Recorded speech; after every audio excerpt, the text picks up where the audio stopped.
కావాలని రాలేదు నాన్న, రావాల్సి వచ్చింది. ఎందుకు వచ్చావో నాకు తెలుసు. తెగిన సంబంధాలు కలుపుకోవడానికి కాదు. మరిక దేనికి? కలిసిన హృదయాలని తెంచవద్దని. బుద్ధి చెప్పడానికి వచ్చావా? లేదు నాన్న, బ్రతిమాలడానికి వచ్చాను. భంగపడ్డానికి వచ్చావు. అది నాకు కొత్త కాదు, అందువల్ల నాకు బాధ లేదు. కానీ నేను ప్రాధేయపడేది ఒక్కటే, అపనిందలకు ఆవేశాలకు అమాయకపు జీవితాలని ఆహుతి చెయ్యకండి. ఏది అపనింద? ఎవరిది ఆవేశం? నీ భర్త హత్య చేయడం అపనిందా? అబద్ధం కూడా. రుజువు చేయలేనప్పుడు అబద్ధం కూడా నిజమవుతుంది. మీ నమ్మకమే నిజం అనుకున్నా అందుకు ఆయన శిక్ష అనుభవించారు, నేను పశువుంకం పోగొట్టుకున్నాను. అయిపోయింది, అంతా జరిగిపోయింది. కాని మరిచిపోయింది కాదు, మాసిపోయింది కాదు. మన్నించడాన్ని మాత్రం కాదుగా. మన్నించడం? ఏ ముఖం పెట్టుకుని అడుగుతున్నావే మన్నించమని? ఇవాళ నీ కొడుకు తన ప్రేమించిన పిల్లను పెళ్లి చేసుకోలేకపోతున్నాడని ఇంత తాళాడిపోతున్నావే, ఇలా పరిగెత్తుకుని వచ్చావే. నీదేనా కన్న కడుపు? నువ్వు కన్న తల్లివైతే నేను కన్న తండ్రిని. నీ కొడుకు పెళ్లి కావలసిన వాడు, నా కొడుకు పెళ్ళై పెళ్ళాం పిల్లలతో ఉన్నవాడు. నీకంటే ముందు తన పసుపు కుంకుమ పోగొట్టుకుంది నా కోడలు. ఆమె ఆ శిక్ష ఎందుకు అనుభవించాలి పరమేశ్వర?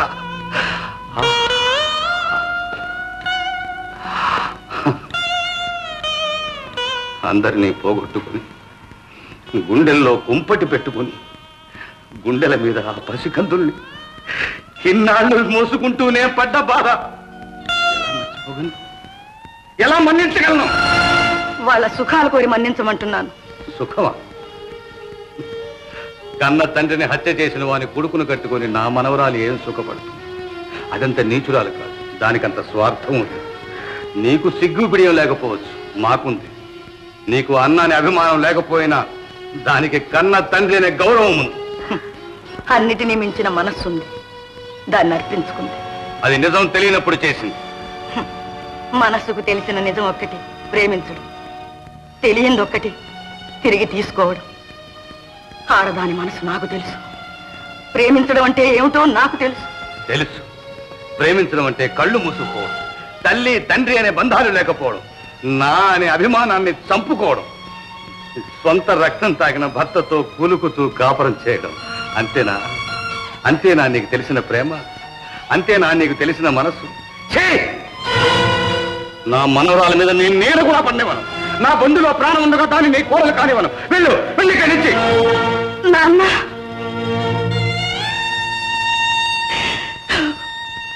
నాన్న, కట్టుకున్న భర్త ఉరికంబానికి వెళ్లేనాడు కూడా నేను నీ కాళ్ళు పట్టుకోలేదు. నా పశువుంకం నిలపమని ఏనాడు నిన్ను ప్రాధేయపడలేదు. కానీ ఈనాడు బ్రతిమాలుకుంటున్నాను. వాళ్ళ ప్రేమ నిర్మలమైన ప్రేమ. నిజంగాని నిజాన్ని నమ్మి దాన్ని మల్లం చేస్తున్నావు, మనసుల్ని దూరం చేస్తున్నావు.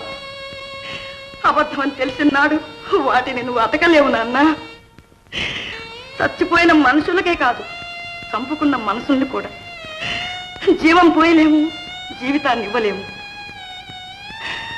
మనం వెళ్ళిపోతాం, వాళ్ళు ఉంటారు.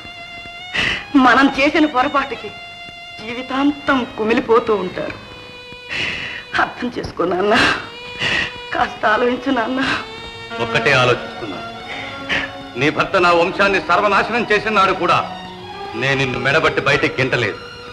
కానీ ఈ రోజు ఆ పని చేయవలసి వస్తుందని ఆలోచిస్తున్నాను. నాన్న, ఇంకొకసారి ఆ మాట అన్నావా? నాన్న, వెళ్ళు.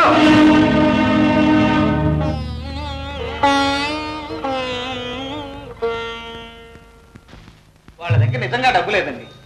ఉంటే ఎంతో ఇదిగా దాచుకున్న వాళ్ళ అమ్మ నగలు ఎందుకు ఇస్తారు? వాళ్ళ అమ్మ నగల చాలా పాతకాలపు నాటివి అనుకోండి. డామిట్, అమ్మ నగలు నాయనమ్మ నగలు. ఆ గిల్ట్ నగలు ఏం చేసుకుంటారు? ఏమిటండి అవి గిల్ట్ నగలని మీకెలా తెలుసు? నాకు తెలుసని కాదు, అంతకన్నా వాళ్ళ దగ్గర ఇంకేముంటాయి? మీరు ఇలా అంటారని ఆ నగలన్నీ అమ్మి సొమ్ము చేసుకునే వచ్చాను. అమ్మేవా? అదేమిటి సార్ ఆ నగల గురించి అంత కంగారు పడుతున్నారు? ఏమీ లేదు. ఏమాత్రం వచ్చింది? ఇదిగో 1,00,000. మిగతా 3 లక్షలకు నీళ్లు వదులుకున్నట్లేనా? ఎందుకు వదులుకోవాలి? ఇంకా ఉన్నాయిగా ఉత్తరాలు. 2 రోజులాగా మళ్ళీ వెళ్తే మనకంత కర్మే పట్టలేదు. మీరు సరేనండి, ఈ రాత్రికి రాత్రి వెళ్ళి వాళ్ళంతా తెలుస్తాం. ఓయ్ వెళ్ళు. వాళ్ళంతే కాదు, మనంత కూడా తెలుస్తుంది. ఏం వాళ్ళేమంత మనగాళ్ళ? నీకంటే మనగాడు భాస్కర్ని కూలీ చేశారా? ఏడ్చారు. కూనీ జరిగినప్పటి నుంచి పోలీసులు 24 గంటలు అక్కడే కాపలా ఉంటున్నారు. వాళ్లకు కూనీ కేసుతో పాటు మన కేసు కూడా దొరికిపోతుంది. ఏమండి వెళ్ళమంటారా? నో నో, వాడొట్టి ఫూల్. వాడి మాటలకేం కానీ గోపి నీ ప్లాన్ ప్రకారం ఇవ్వండి, చూద్దాం. ఓకే.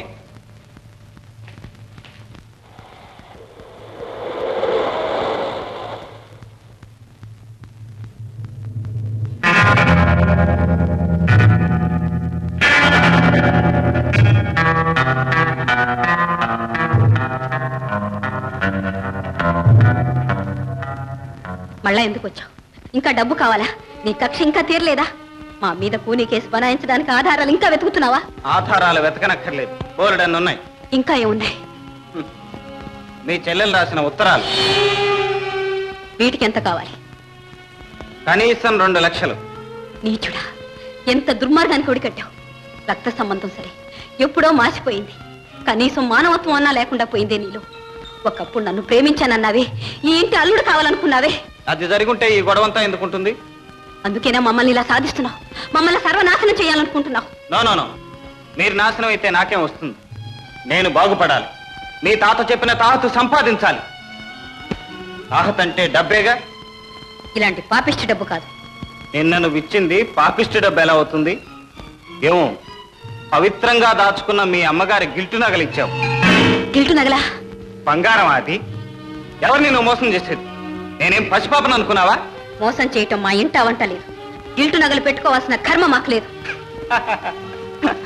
ఈ కబుర్లకేం లే. పచ్చి కూనీ చేసి 4 లక్షలు కాజేశారు. మోసం చేయటం మీకు లెక్క. మర్యాదగా 2 లక్షలు తెచ్చివు. ప్రాణాలు తప్ప ఇవ్వటానికి ఇంకేమీ లేవు. ఉట్టి ప్రాణాలకు విలువ లేదు రాధ. ఛీ, నా పేరెత్తి అర్హత ఏనాడో పోగొట్టుకున్నావు. ఆఖరి మాటగా అడుగుతున్నాను, నువ్వు ఈ దుర్మార్గం మానుకుంటావా లేదా? మమ్మల్ని ఇలా బ్రతకనిస్తావా లేదా? నేను ఆఖరిసారిగానే అడుగుతున్నాను. 2 లక్షలు లేదా మీ తాతయ్య వచ్చి నా కాళ్ళు కడిగి కన్యాదానం చేయమను. మళ్ళీ మళ్ళీ చెప్తున్నాను, అది జన్మ జన్మలకు జరగదు. మా దగ్గర డబ్బు లేదు. ఇలా బెదిరించి నన్ను పొందలేవు. ఏం చేసుకుంటావో చేసుకో.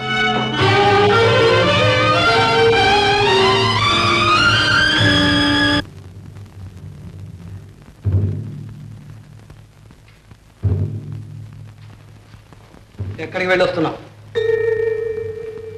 నిన్నే అడిగేది. ఆరాటం దేని తాతయ్య? నేను కళ్ళారా చూశాను. వారు అలా తోటలో కనిపించాడో లేదో పంప మునిగిపోయినట్టు పరిగెత్తింది. ఏ వెళ్ళావా? వెళ్ళాను. ఎందుకు వెళ్ళావు? ఎందుకంటే వారంటే ఇంకా మూసి తెరలేదు. తమ్ముడు, లేకపోతే ఎందుకు వెళ్ళావు? వాడు మన మీద కక్ష కట్టి మన ఎత్తిన కూని కేసు వేసి మన సర్వనాశనం చేయాలని చూస్తున్నాడని తెలిసే ఎందుకు వెళ్ళావు? పరువు, ప్రతిష్ట, అభిమానం, గౌరవం ఏమన్నా ఉన్నదాన్ని అయితే వెళ్తావా? తమ్ముడు, మన పరువు ప్రతిష్ట నిలబెట్టడానికి, మన సర్వనాశనం కాకుండా కాపాడడానికే వెళ్ళాను. పెళ్లి ఏం చేశావు? వాడిని పెళ్లి చేసుకుంటానన్నావా లేకపోతే వాడికి అమ్ముడిపోతానన్నావా? మోహన్, రోడ్డుకు వచ్చినట్టు మాట్లాడుకో. నువ్వంత సిగ్గుమాలిన పని చేయగలేంది వాడు అంటే తప్పు వచ్చిందా?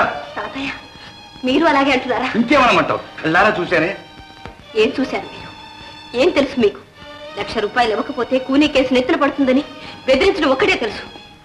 ఆపదను తప్పించుకోవడానికి, చెల్లెలు రాసిన ఉత్తరాలు రాబట్టుకోవడానికి ప్రాణానికి ప్రాణంగా దాచుకున్న అమ్మ నగలన్నీ తీసుకెళ్లి అతనికి అర్పించానే. ఆ నగలిచ్చావా? అంతకన్నా మన దగ్గర ఏముంది ఇవ్వడానికి? అవి గిల్టు నగలమ్మా. అవి గిల్టు నగలా? అయితే అతను చెప్పింది నిజమేనన్నమాట. ఏమిటి తాతయ్య, అమ్మ నగలు గిల్టు నగలా? అసలు నగలు లక్షలు ఖరీచేసేవమ్మా. అవి ఎలా మాయమయ్యాయో ఏమో. చివరికి మనకి ఇవే దక్కాయి. మీ అమ్మ జ్ఞాపకార్థం వీటినే దాచి ఉంచాను. పోలీసులు అసలు నగల కోసం ఇంకా గాలిస్తూనే ఉన్నారు. ఏనాటికైనా దొరుకుతాయేమో, రుజువు కోసం ఇవైనా పనికొస్తాయని దాచుంచానమ్మా. అందుకే ఆ దుర్మార్గుడు అలా బెదిరించాడు. ఏమన్నాడమ్మా? మరో 2 లక్షలు అడిగారు. ఇంకా 2 ఉత్తరాలు చూపెట్టారు. ఏం చెయ్యాలి?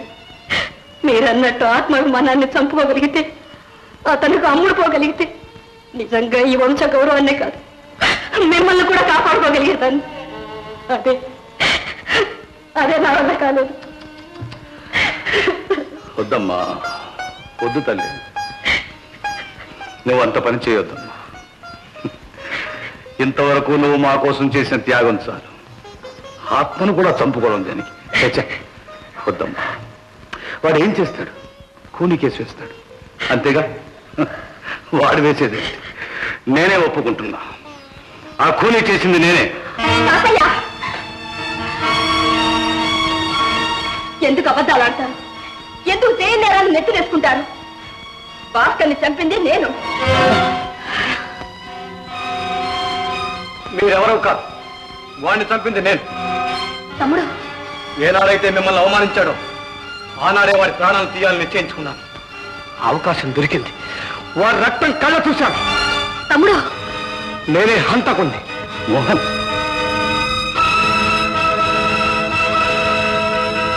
కాదు, మీరెవరూ కాదు. మీరెవరు హంతకులు కానక్కర్లేదు. అక్కర్లేదు.